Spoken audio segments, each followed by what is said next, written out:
Each section type in Beyond Typicals comes into the model with some default surface textures.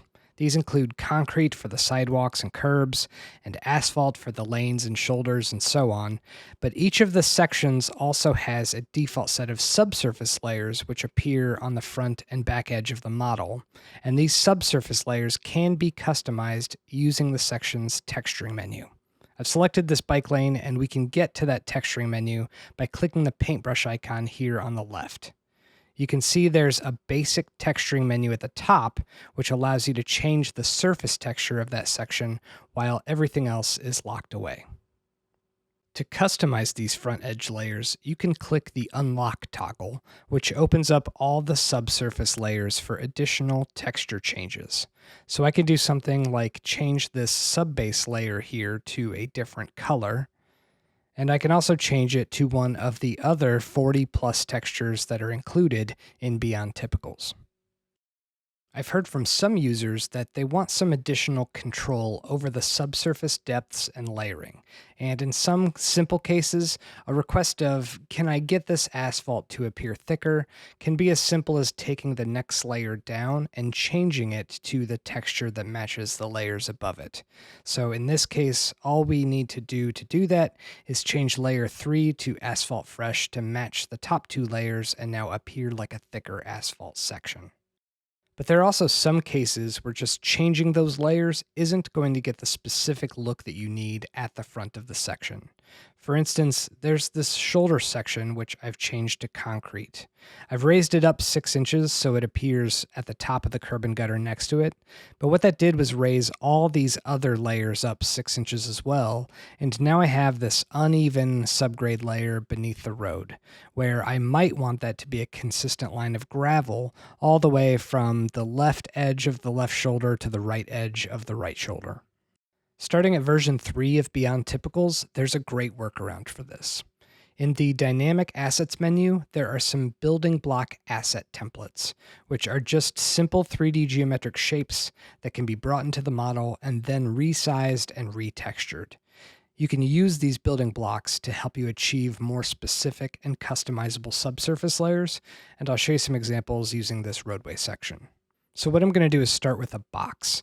I'm going to create my own unique box asset from this template by clicking the plus button.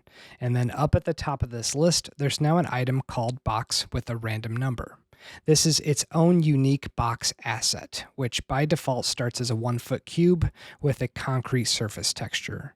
But since this is a dynamic asset, it can be modified after it's been created, and that asset will update dynamically. To do this, you click the blue pencil icon to edit the parameters of the box asset.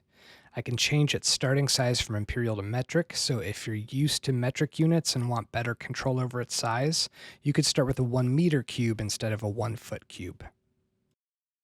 You can also change the surface texture of that box. So if I wanted to change it from concrete to gravel, I can select a gravel option from the texture list. Ground Gravel 2 will match the gravel in these section layers. So after changing that, I can now resize this box and then move it to the front edge so that it fills up the whole bottom of the roadway. All I need to do is select that asset, then move it toward the front, and then move it down. And you can see it's currently hidden behind the section model until I pull it forward just enough so that it peeks out from the front edge. I don't want to pull it too far forward or else I'll get a shadow behind that box.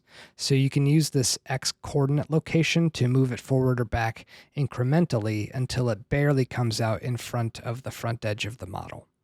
Now that I've placed it at the front, I'm going to change the camera to a 2D front view so I can get a really good look at where that box is going to sit.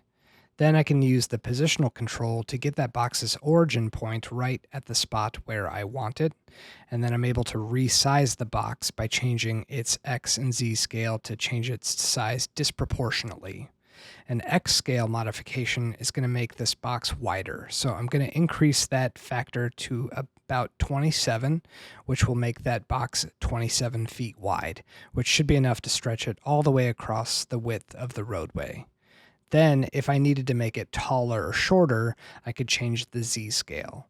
So knowing that this cube is 1 foot tall, if I wanted a layer that's only 6 inches, I could change that Z scale to a factor of 0.5, and then I'd have a half-foot tall layer. So using this workflow of placing these dynamic building block assets into your model and then adjusting the texture and scale and position of them is going to help you get a specific, accurate front edge of that model when you need it. Now I'm going to take this one step further and show another example of this front edge subsurface layer customization with this Bioswale here on the right. This is made using cut and fill slopes, which have even fewer texture layers, and this is a great way to create specialized soil layers below these special section types. In the texturing menu for this fill slope, I only have a top grass surface and then just underground soil below that. But let's say we want to see some special layers beneath this. I'll go with a 1 foot deep amended soil layer below the bottom of the swale and then a 6-inch gravel layer beneath that. Now, I'm going to speed the video up a bit, but I'm using the same workflow to create some additional assets from the building block templates, creating a couple more box assets which can have their own unique textures, but then also adding a wedge dynamic asset which will be used to fill in that triangular shape on the front edge below those side slopes.